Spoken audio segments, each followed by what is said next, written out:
Hello, welcome to Unicorn Princess Tarot. So ito yung reading natin for Earth Sign, Taurus, Virgo, Capricorn. Take only what resonates. Let's start the reading. Follow nyo ko guys sa Facebook, Madam P. TikTok namin, Unicorn Princess Tarot or Unipri. Yung Unipri, yun yung pinaka-TikTok shop. Anyway, let's start what we have here for Earth Sign, Taurus, Virgo, and Capricorn. You do have your Four of Wands. And the Three of Pentacles. Wow. Unang cards pa lang guys. Actually, this is a good sign. Nagpapakita ito ng stability eh. No? Para sa'yo. May growth. May growth. Three of Pentacles is here. Ayan. Nakita tayo dito ng more grounded energy. At the same time, no? For those of you, mas stable ito. Three of Pentacles. May nakikita tayong growth. I can see you putting some kind of wall. So, ano yung wall na yon? Yung wall is harang, no, na ginagamit for you to have some kind of, parang privacy. So, yung iba sa inyo, pwedeng natutunan mo kung sino yung mga taong dapat mong pagkatiwalaan na nakakatulong sa'yo para ikaw ay magkaroon ng growth sa buhay mo. Ten of Swords, kung meron mang mga nag-e-end dito, maybe it has something to do with your family. Eight of Wands at saka Ten of Cups at the bottom of the deck. Or maybe may nag-e-end regarding sa part ng family mo, not necessarily sa'yo. Maybe they're, changing a job or maybe paglipat ng bahay o a lot of endings na may kinalaman sa family or it could be anything actually. Pwedeng anumang klaseng ending na may kinalaman sa family. But for you, yung iba, it could be a good ending, good or bad, I don't know. But regarding the endings, I feel like yung iba, walang kinalaman sa'yo, may kinalaman sa family mo. And yeah, this is like, this could be a reading kung na-experience mo yun.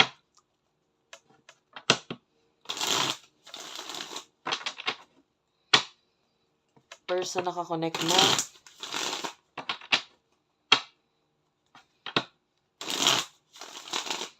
Person nakakonect mo for the sign of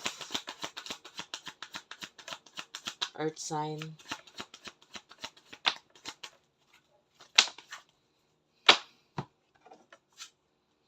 You do have the Ace of Cups. This person really do loves you a lot. Mahal ka nitong taong to. A lot of love. A lot of love. Hindi lang siya basta love na mahal kita. Mahal kita. Hindi lang ganun. I feel like this person is dreaming of you. May times na nagde-daydream siya about sa'yo. Like with the Seven of Cups. May kita mo, this is your person. And then thinking a lot of things na may kinalaman sa inyo. Nag-i-imagine. And I feel like this person is manifesting you. And yung iba sa inyo, this person could be someone na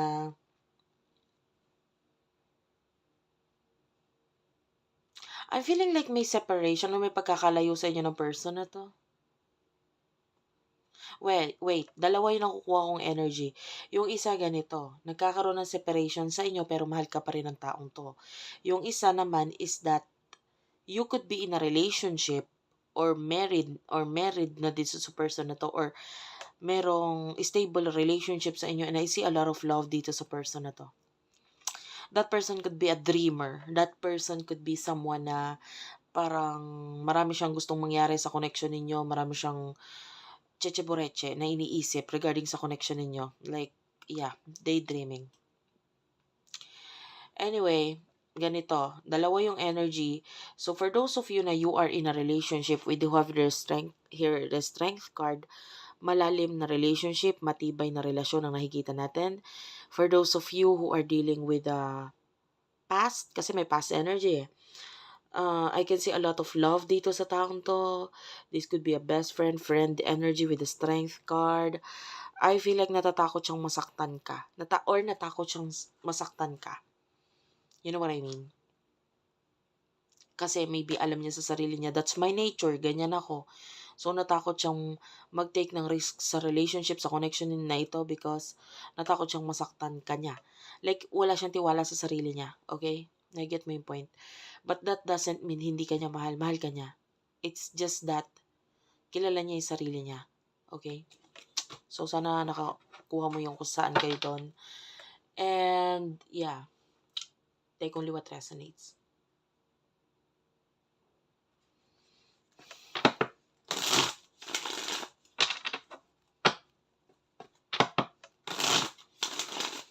And also with the Lion, I don't know kung recently lang ba may mga pinanood ka regarding Lion movie, Lion clips, or ano tawag dito?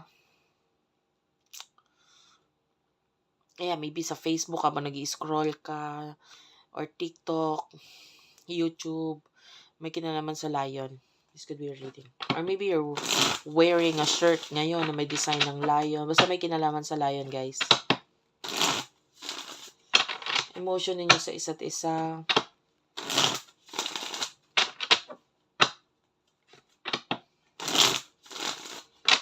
Emotion ninyo sa isa't isa ng person na ito. You do have the Eight of Pentacles.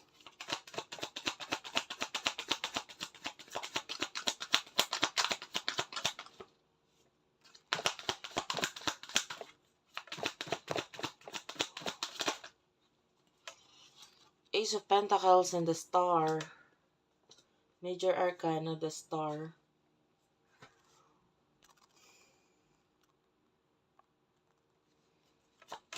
Kunin na rin natin yung sa side niya.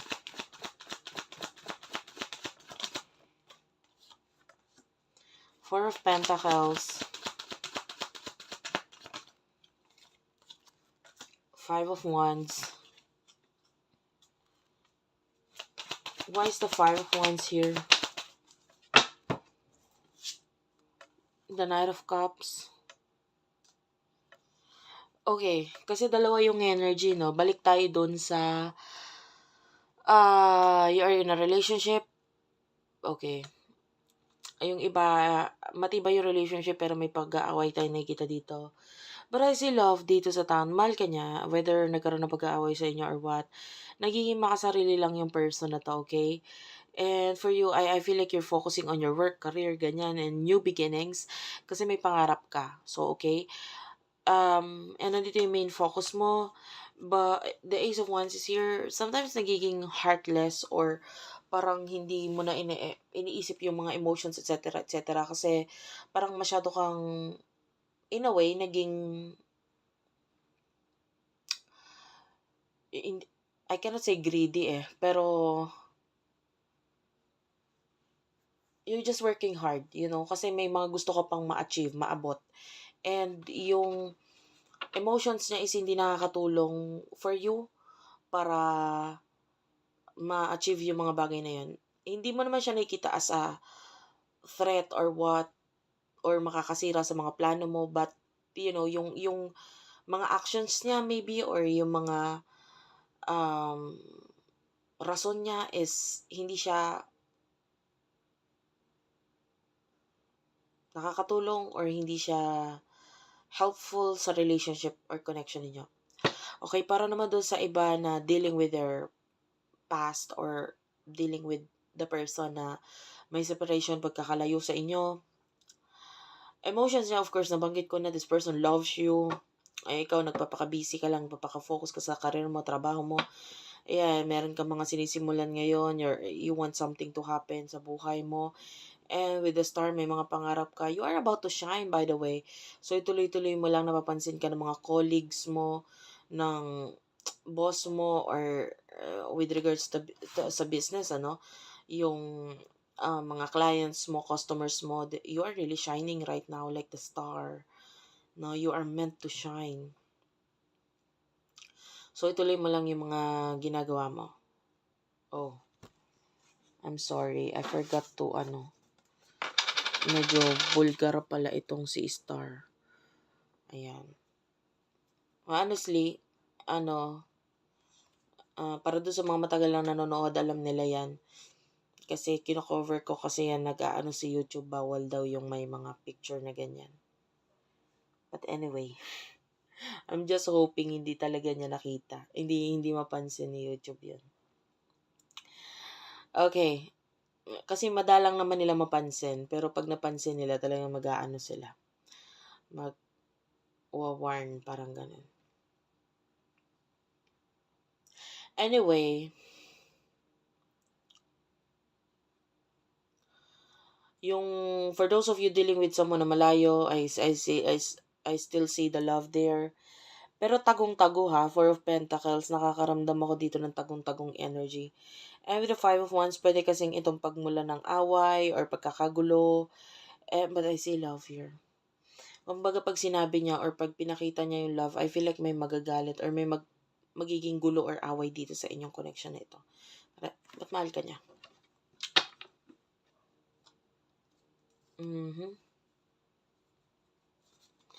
So, what will happen in the near future for you? Earth sign.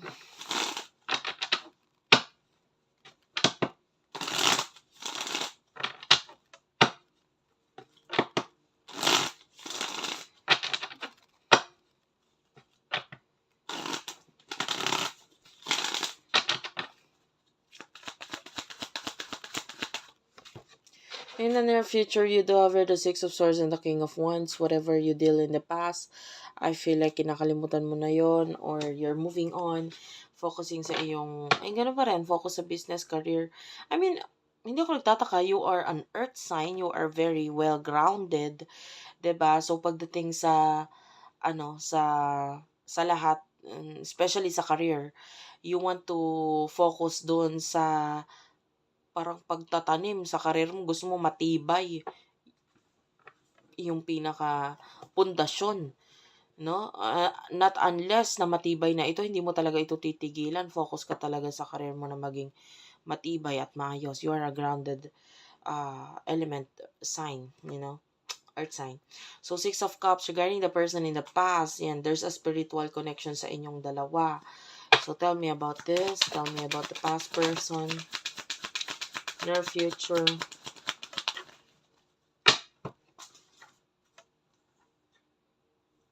There's a decision na parang kailangan gawin or dapat gawin regarding dito. Hindi ko mapakita pa yung picture. Wait lang, hanap ako ng pang-cover.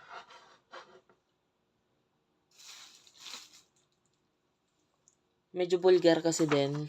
Alam nyo na. Wala tayong pang-cover na naka-ready dito. Wait lang. Ito na lang kaya.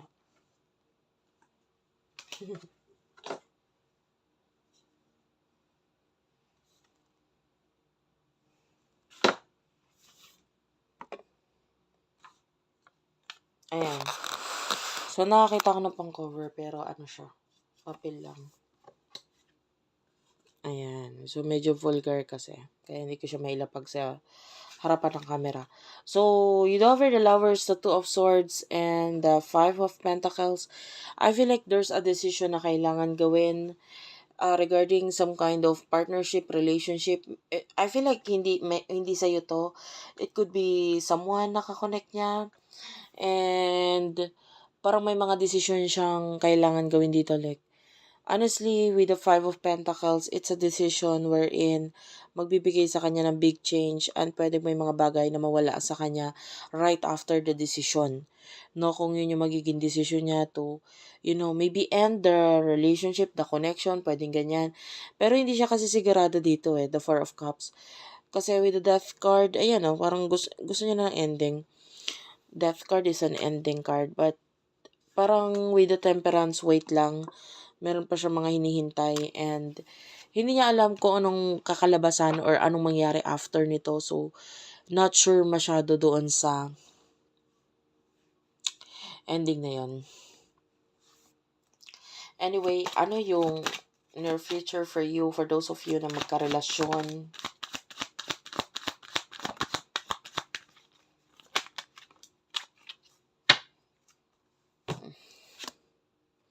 The Eight of Cups is here. In the future, definitely, Lalo na yung iba na nagkakaroon na ng pag-aaway, normal yun. Pero I can see another broken-hearted Three of Swords. This is broken-hearted energy yan eh. Coming from this person, either way, pwedeng masaktan ka ulit niya or ikaw ang makasakit sa kanya na ito over Six of Cups. Pwedeng yung pain is a past pain. Like, pwede may mga pag-aaway kayo in the past na hindi pa siya tuluyang na closed.